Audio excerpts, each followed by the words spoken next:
TV 24 news ವಾಹಿನಿಗೆ ಸ್ವಾಗತ. ಬೆಳಗಾವಿ ದಕ್ಷಿಣ ವಲಯದ ಬಿಜೆಪಿ ಶಾಸಕ ಶ್ರೀ ಅಭಯ್ ಪಾಟೀಲ್ ಅವರು ಮುಸ್ಲಿಂ ಸಮುದಾಯದವರಿಂದ ವಸ್ತುಗಳು ಅಥವಾ ಸೇವೆಗಳನ್ನು ಖರೀದಿಸಬಾರದು ಅಂತ ಜನರನ್ನ ಪ್ರೇರೇಪಿಸುವ ಹೇಳಿಕೆಗಳನ್ನು ನೀಡಿದ್ದಾರೆ ಎಂಬ ಆರೋಪದ ಕುರಿತು ಬೆಳಗಾವಿ ಜಿಲ್ಲೆಯ ಸಾಮಾಜಿಕ ಕಾರ್ಯಕರ್ತೆ ಸೀಮಾ ಇನಾಮದಾರ್ ಅವರು ತೀವ್ರ ಆಕ್ಷೇಪ ವ್ಯಕ್ತಪಡಿಸಿದ್ದಾರೆ. ಈ ಕುರಿತು ಜಿಲ್ಲಾಡಳಿತದ ಗಮನ ಸೆಳೆಯುವ ಉದ್ದೇಶದಿಂದಾಗಿ ಅವರು ಸಂಬಂಧಪಟ್ಟ ಅಧಿಕಾರಿಗಳಿಗೆ ಲಿಖಿತ ದೂರು ಸಲ್ಲಿಸಿದ್ದು, ಇಂತಹ ಹೇಳಿಕೆಗಳು ನಿಜವಾಗಿದ್ದಲ್ಲಿ ಅವು ಅತ್ಯಂತ ಪ್ರಚೋದನಕಾರಿ ಸ್ವಭಾವದಾಗಿದ್ದು, ಬೆಳಗಾವಿ ಜಿಲ್ಲೆಯಲ್ಲಿ ಹಿಂದೂ ಮುಸ್ಲಿಂ ಸಮುದಾಯಗಳ ನಡುವೆ ದೀರ್ಘಕಾಲದಿಂದ ಇರುವ ಶಾಂತಿ, ಸಹೋದರತ್ವ ಮತ್ತು ಸಾಮೂಹಿಕ ಸೌಹಾರ್ದತೆಗೆ ಗಂಭೀರ ಧಕ್ಕೆಯಾಗುವ ಸಾಧ್ಯತೆ ಇದೆ ಅಂತ ಆತಂಕ ವ್ಯಕ್ತಪಡಿಸಿದ್ದಾರೆ. ಬೆಳಗಾವಿ ಜಿಲ್ಲೆ ಎಲ್ಲ ಸಮುದಾಯಗಳ ನಡುವೆ ಪರಸ್ಪರ ಗೌರವ, ಸಹವಾಸ ಮತ್ತು ಸೌಹಾರ್ದತೆಗೆ ಹೆಸರುವಾಸಿಯಾಗಿದ್ದು, ಯಾವುದೇ ಒಂದು ಸಮುದಾಯದ ವಿರುದ್ಧ ಆರ್ಥಿಕ ಅಥವಾ ಸಾಮಾಜಿಕ ಬಹಿಷ್ಕಾರಕ್ಕೆ ಉತ್ತೇಜನ ಕೊಡುವ ಹೇಳಿಕೆಗಳು ನಾಗರಿಕರಲ್ಲಿ ಭಯ, ಅವಿಶ್ವಾಸ ಮತ್ತು ಸಾಮಾಜಿಕ ವಿಭಜನೆಗೆ ಕಾರಣವಾಗಬಹುದು ಅಂತ ಅವರು ದೂರಿನಲ್ಲಿ ಉಲ್ಲೇಖ ಮಾಡಿದ್ದಾರೆ. ರಾಜಕೀಯ ಲಾಭಕ್ಕಾಗಿ ಸಾಮೂಹಿಕ ಧ್ರುವೀಕರಣವನ್ನು ಉದ್ದೇಶಿಸಿ ಇಂತಹ ಹೇಳಿಕೆಗಳನ್ನು ನೀಡಲಾಗ್ತಾ ಇದೆ ಎಂಬ ಅನುಮಾನವೂ ಕೂಡ ವ್ಯಕ್ತವಾಗಿದ್ದು, ಇದು ಸಮಾಜಕ್ಕೆ ಹಾನಿಕಾರಕ ಮತ್ತು ವಿಷಾದಕರ ಬೆಳವಣಿಗೆಯಾಗಿದೆ ಅಂತ ಸೀಮಾ ಇನಾಮದಾರ್ ತಿಳಿಸಿದ್ದಾರೆ. ಈ ವಿಷಯವನ್ನು ತುರ್ತಾಗಿ ಪರಿಶೀಲಿಸಿ ಸತ್ಯಾಸತ್ಯತೆಗಳನ್ನು ದೃಢಪಡಿಸಿ ಆರೋಪಗಳು ಸತ್ಯವಾಗಿದ್ದಲ್ಲಿ ಕಾನೂನು ಪ್ರಕಾರ ಸೂಕ್ತ ಹಾಗೂ ಕಠಿಣ ಕ್ರಮ ಕೈಗೊಳ್ಳಬೇಕು ಅಂತ ಅವರು ಆಡಳಿತವನ್ನು ಆಗ್ರಹಿಸಿದ್ದಾರೆ. ಆಡಳಿತದ ಸಮಯೋಚಿತ ಹಸ್ತಕ್ಷೇಪದಿಂದಾಗಿ ಯಾವುದೇ ಅನಾಹುತಕರ ಘಟನೆಗಳನ್ನು ತಡೆಯಲು ಸಾಧ್ಯವಾಗುತ್ತೆ ಮತ್ತು ಸಾಮೂಹಿಕ ಸೌಹಾರ್ದತೆಯನ್ನು ಹಾನಿಗೊಳಿಸುವ ಪ್ರಯತ್ನಗಳನ್ನು ಸಹಿಸಲಾಗುವುದಿಲ್ಲ ಎಂಬ ಸ್ಪಷ್ಟ ಸಂದೇಶ ಸಾರ್ವಜನಿಕರಿಗೆ ತಲುಪುತ್ತದೆ ಎಂದು ಅವರು ಹೇಳಿದ್ದಾರೆ. कर्नाटकामध्ये काय चालू आहे, बेळगावमध्ये काय चालू आहे आणि आपल्या गावामध्ये काय चालू आहे तुम्हाला माहित आहे की नाही एवढं सांगा मला. माहित असेल तर हात वरती करा, ज्यांचे हात आहेत त्यांचे. इतक्या लोकांना माहित आहे, इतक्या महिलांना माहित नाही आहे आमच्या गल्लीत काय चालू आहे, आमच्या गावात काय चालू आहे. 2,000 रुपये येतात, ह्याच्याकडे लक्ष द्यायला जाऊ नका. तुमचे 20,000 रुपये द्यायला लागले, मी नंतर सांगतो तसं द्यायला लागले. काय वाजवा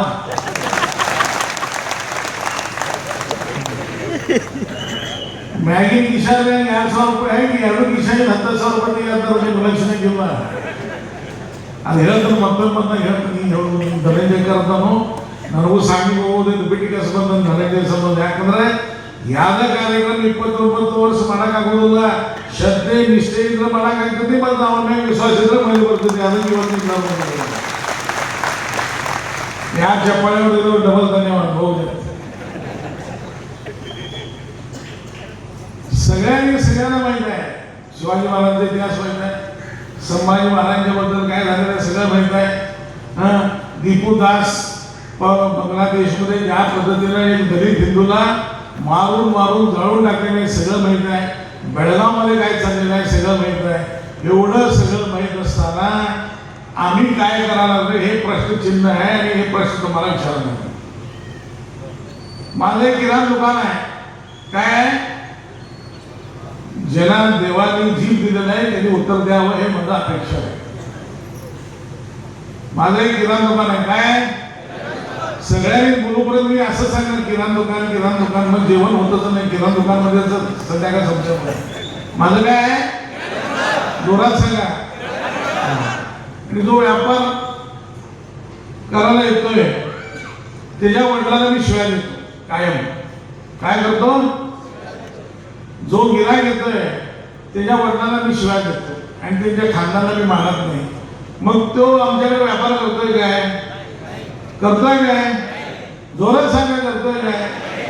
तुम्ही ज्या दुकानला जाता त्या दुकानदाराने तुमच्या वडिलांना शिवाय दिला, तुमच्या घराण्यांना काय तर म्हणला, मग तुम्ही त्याच्या दुकानला जाता काय,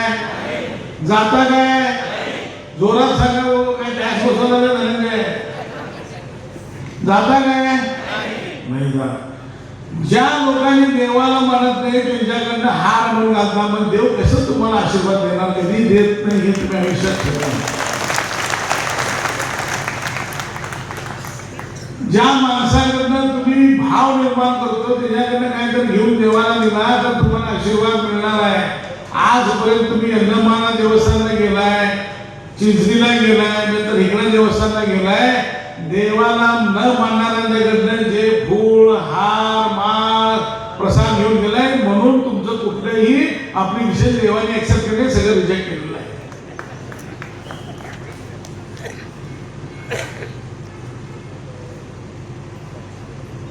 आणि म्हणायचं इतकं वर्ष देवाला जायला लागलं, माझं देव ऐकतं ना. कशाला ऐकतो, कशाला ऐकतोय? देव आमच्यापेक्षा छान आहे. 50 रुपये जाधव विकायला लागलाय, 49 रुपये मुल्ला विकायला लागलाय, म्हणजे झाले नंबर तिकडला. आणि त्या 49 मधून 9 रुपये तुमच्या खाती बॉम्ब ठेवायला तो पाठवतो. तरी सुद्धा तुम्ही जाऊन त्यांच्याकडनं काय घेऊन करता, धंदा करता. मग तुम्हाला कशाला धनंजयराव 29 वर्ष झालं करायला लागलाय? सोडा हे धंदा. खरं सांगायला लागलं मनापासून मी बंद कराय. जोपर्यंत तुम्ही आणि आम्ही देवाला मानणाऱ्यांच्याकडनं, देशाला मानणाऱ्यांकडे धंदा करतो म्हणून निर्णय करा. हे आजची सभा मला वाटतं की सार्थक होईल, नाहीतर सार्थक होणार नाही. निर्णय करा. मी रिक्षात बसत नाही, देवाला न मानणाऱ्यांच्याकडे, देशाला विरोध करणाऱ्यांच्याकडे मी बसत नाही. बघा, उद्यापासून वंदे मातरम आता सांगितलंय पंडित उगलेंनी. दुर्गा माता काय 36 कोटी देवांची नावं घ्यायला चालू करतात. तुम्ही धंदा बंद करा म्हणा. 8 दिवसामध्ये तुम्ही सांगितलं ऐकलं नाही तर मला विचारा. मंदिरला जाणार कोण? फळ विकणार कोण? हार विकणार कोण? कापूर विकणार कोण? पैसा खर्च करणार कोण? आम्ही. आणि पैसा कमवणार कोण? इतकं मोठ आहे. काय तर आहे इतिहासामध्ये संभाजी महाराज इतकं त्रास दिले आणि अन्याय केले, अत्याचार केले, हे सगळं आम्हाला भाषणांमध्ये, इतिहासामध्ये शिकवलेलं आहे, ऐकलेलं आहे, पिक्चर बघितलंय, सगळं बघितलंय. आमच्या मनामध्ये जर संभाजी महाराजांच्याबद्दल, छत्रपती शिवाजी महाराजांबद्दल, संगोली रायांच्याबद्दल, कित्तूर चन्नम्मांच्याबद्दल, आंबेडकर साहेबांच्याबद्दल जर मनामध्ये काय तर थोडं जर तुम्हाला आदर असेल तर आज तुम्ही निर्णय करा. देशाच्या विरोधात बोलणाऱ्यांना आणि देवाला न मानणाऱ्यांकडे आजपासून मी धंदा करणार नाही. बघा, परिवर्तन येणाऱ्या दिवशी घडल्यानंतर मला सांगा. ज्यांनी टाळ्या वाजवल्या त्यांचं नाव बदली करूया काय? सगळे हिंदूच आहेत नाही? हिंदू झाले ना सगळे? टाळ्या वाजवून म्हणून चालू भूक लागली.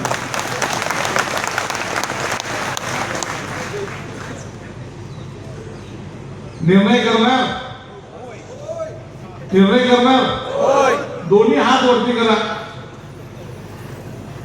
दुसऱ्याचं प्रमाण घेऊ नका. आई वडिलांना प्रमाण करून आज आम्ही शपथ घेतो, देशाच्या विरोधात ज्यांनी काम करतात आणि देवाला न मानणाऱ्यांकडे आम्ही आजपासून धंदा करणार नाही. हे शपथ घ्या तुमच्या आई वडिलांच्या नावाने.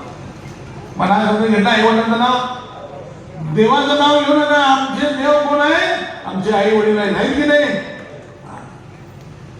भाषण संपू काय आणि बोलू?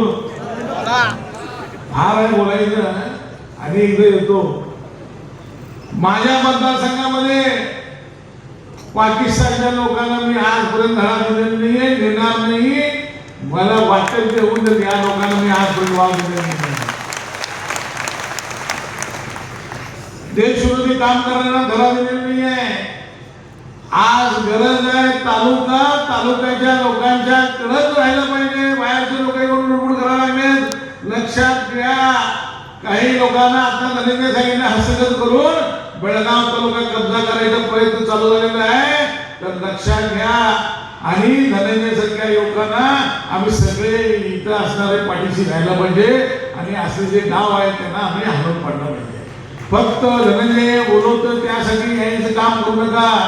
इकडनं जाताना प्रत्येक जण 10 लोकांना आज काय काय झालेलं ते सांगा. तर धनंजय दादांनी कार्यक्रम बोलवलेला आहे. धनंजय बद्दल तुम्हाला प्रेम आहे मी ओळखू शकतो. नाही तर मी तुम्हाला स्टेट फॉरवर्ड म्हणतो, बोलू काय नको. मी स्टेट म्हणणार आहे. पहिला आमदार मी, पहिला पाटील आहे, नंतर आमदार आहे. मनशीला तुम्ही शिवाय देणार तर द्या. नंतर मला वाटतं की फक्त जेवणाला आले असतील. हे फक्त तुम्ही जेवणाला आलाय का विचार ऐकण्यासाठी आलाय? उठक बंद करे, विचार केला बंद करे. हा ನೀವು ನಾಲ್ಕು ಮಂದಿ ಎಲ್ಲರೂ ಯಾರು ಬಂದ ಬಾಯಿ ಇಟ್ಟು ಇಲ್ಲ ಎದಕ್ಕೆ ಬಂದರೆ ವಿಚಾರ ಕೇಳಿ ಇಲ್ಲೇ ಬಿಟ್ಟು ಹೋಗಾಕ್ ಬಂದೇವ್ ನಾವು. ವಿಚಾರ ಕೇಳಿ ಇಲ್ಲೇ ಬಿಟ್ಟು ಹೋಗಾಕ್ ಬಂದೇವೆ. ಮನಿ ತನಕ ಹೋದ್ ಊರಾಗ ಹೇಳಕೊಂಡು ಬಂದೆವು. ಏನು ಊರಾಗ ಹೇಳಕ್ ಬಂದೇವೆ? ಊಟ ಮಸ್ತ್ ಇದ್ರಿ, ಧನಂಜಯ ಭಾರಿ ಮಾತಾಡಿದ್ರಿ, ಕಡಾಡಿ ಅವ್ರು ಹೆಂಗ್ ಮಾತಾಡಿದ್ರಿ. ಇಲ್ಲ ಇವತ್ತು ನೀವು ನಿರ್ಣಯ ಮಾಡಬೇಕಾಗಿದೆ. ಭಾಷಣ ಮಾಡೋದ ಒಂದು ಭಾಗ ನಮ್ಮದು, ಜಾಗೃತಿ ಮಾಡುವಂಥದ್ದು. ಅದು ಜಾಗೃತಿ ಮಾಡಿದ ನಂತರ ಅದನ್ನು ನಿರಂತರವಾಗಿ ಜನರ ತನಕ ತಗೊಂಡು ಹೋಗೋದು ಯಾರ ಕೆಲಸ ಐತಿ? ಯಾರೈತಿ? ಮತ್ತು ಅದನ್ನ ಮಾಡೋ ಸಂಬಂಧ 29 ವರ್ಷದಿಂದ ಧನಂಜಯ ಪ್ರಯತ್ನ ಮಾಡತ್ತನು. ಇವತ್ತು ಕೆಲವು ಕಡೆ ಯಶೋ ಬಂದೈತಿ, ಇನ್ನೂ ಯಶ್ ಬರಬೇಕಾಗೈತಿ. ಸಮಾಜದ ಜಾಗೃತಿ ಮಾಡುವಂತ ಕೆಲಸ 29 ವರ್ಷದಿಂದ ನಡೆದ. ಎಷ್ಟು ವರ್ಷ? ರಾಮಾचा वनवास 14 वर्ष होता. अजून वनवास संपला नाही. 29 डबल वनवास झालेला आहे. एवढं सगळं सांगून जर तुम्ही त्यांच्या लोकांच्याकडे 2 रुपये 1 रुपये कमी मध्ये म्हणून जर व्यापार केला तर तुम्ही तुमच्या आई वडिलांचा शपथ घेतलेला आहे. काय? कुणाचा शपथ घेतलेला आहे? कुणाचं? मग आम्ही कुणाचे? हे प्रश्नचिन्ह निर्माण होत आहे. बघा, गंभीर आहे की नाही? पुष्कळ गोष्टी व्हायला लागल्या देशामध्ये. राम मंदिर करण्यासाठी 500 वर्ष लागले आमच्या देशामध्ये. मथुरा अजून बाकी आहे. काशी कारण नरेंद्र मोदी साहेब आहेत, हे नक्की 100% होणार आहे. तुम्ही लक्षात ठेवून फक्त टाळावाल्यानंतर होणार आहे काय? होणार आहे काय? तर आज गेल्या कित्येक वर्षापासून धर्मजागृती करण्याचं काम धनंजय आणि त्यांच्या मित्रमंडळी करत आहेत. त्यांना सगळ्यांना मी धन्यवाद देतो. सातत्यानं गेल्या 10 वर्षापासून आम्ही या कार्यक्रमाला येतो. म्हणणारे हात वरती करा. गेल्या 10 वर्षापासून आम्ही या कार्यक्रमाला येतो. तुम्हाला सगळ्यांना मनपूर्वक मी धन्यवाद आणि अभिनंदन करतो. तुमच्यासारखे लोक आहेत म्हणून आज हिंदू धर्म टिकलेला आहे. नाही तर टिकणार नाही. बेळगाव सगळ्या गावामध्ये, बेळगावमध्ये 4 महिन्यात पाकिस्तान झालेला आहे. काही भागामध्ये तुम्ही जाऊ शकत नाही. बेळगावमध्ये काही ग्रामीण भागातले तुम्ही सुखी लोक आहेत. जर बेळगाव शहरामध्ये 4 भाग आज पाकिस्तान झालेला आहे. आणि सरकार कुणाचं आहे? कर्नाटकामध्ये पूर्ण कुणाचं सरकार आहे? पाकिस्तान मध्ये मुनीर आणि इथं सांगा, जोरात सांगा, जोरात सांगा. कोण म्हणते ते? आज इथं आमचे आर्मीचे सगळे प्रमुख आलेले आहेत. हे मला वाटते कुणाचे पाहुणे नाही, खरं आमच्यासाठी देशासाठी आपले जवानीचे दिवस काढलेले आहेत. तर ह्यांच्यासाठी जर आदर आम्हाला राहायचं असेल तर आम्ही सुद्धा बॉर्डरमध्ये न जाता हे काम करू शकतो. मी एकच सांगतो धनंजय आणि तुमच्या मित्रपरिवाराने आम्ही आता चालू केलेलं आहे.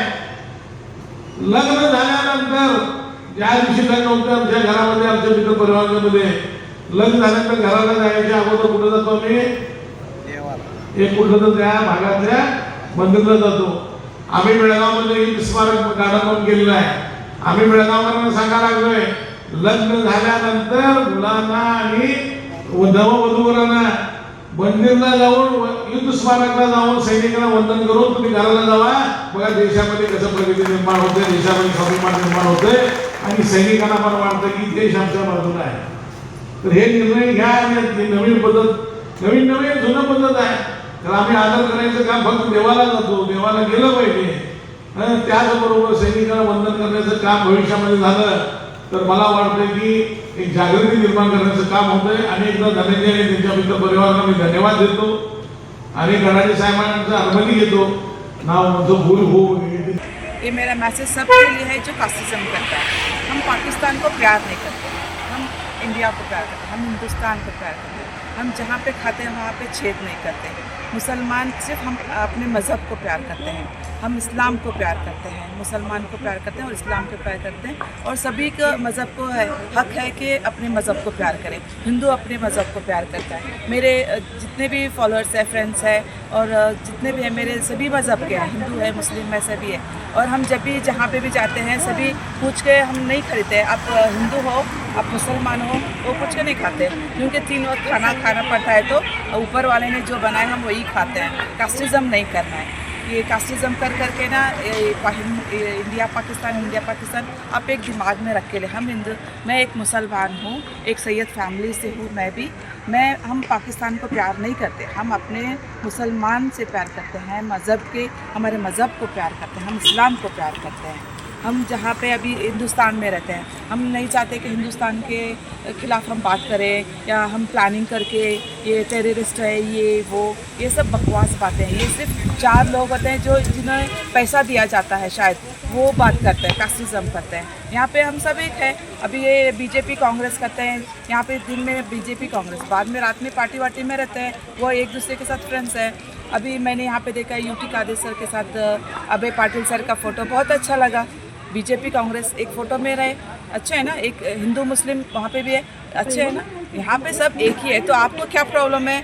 जिसको प्रॉब्लम है ना वो वहाँ पे जाए, जिसको जाना है पाकिस्तान जाए। हम हिंदुस्तान में थे, हैं और इंशाल्लाह रहेंगे।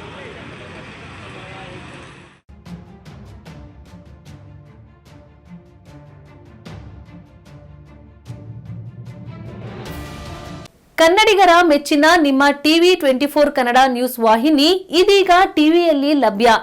ಕರ್ನಾಟಕ ಮತ್ತು ದೇಶ ವಿದೇಶದ 360 ಡಿಗ್ರಿ ಸುದ್ದಿ ಹಾಗೂ ಉತ್ತರ ಕರ್ನಾಟಕ, ಬೆಳಗಾವಿ, ಬಾಗಲಕೋಟೆ, ಧಾರವಾಡ, ಹಾವೇರಿ, ಗದಗ, ಬಿಜಾಪುರ ಜಿಲ್ಲೆಯ ಕ್ಷಣ ಕ್ಷಣದ ವಿವರವನ್ನ ಪಡೆಯುವುದಕ್ಕೆ ಟಿವಿ 24 ಕನ್ನಡ ನ್ಯೂಸ್ ವಾಹಿನಿಯನ್ನ ಲೈಕ್ ಮಾಡಿ, ವಿಡಿಯೋಗಳನ್ನ ಶೇರ್ ಮಾಡಿ, ಕಮೆಂಟ್ ಮಾಡುವ ಮೂಲಕ ನಮ್ಮ ವಾಹಿನಿಗೆ ಸಹಕಾರ ನೀಡಿ ಮತ್ತು ಚಾನೆಲ್ ಅನ್ನ ಸಬ್ಸ್ಕ್ರೈಬ್ ಮಾಡಿ. Thank you.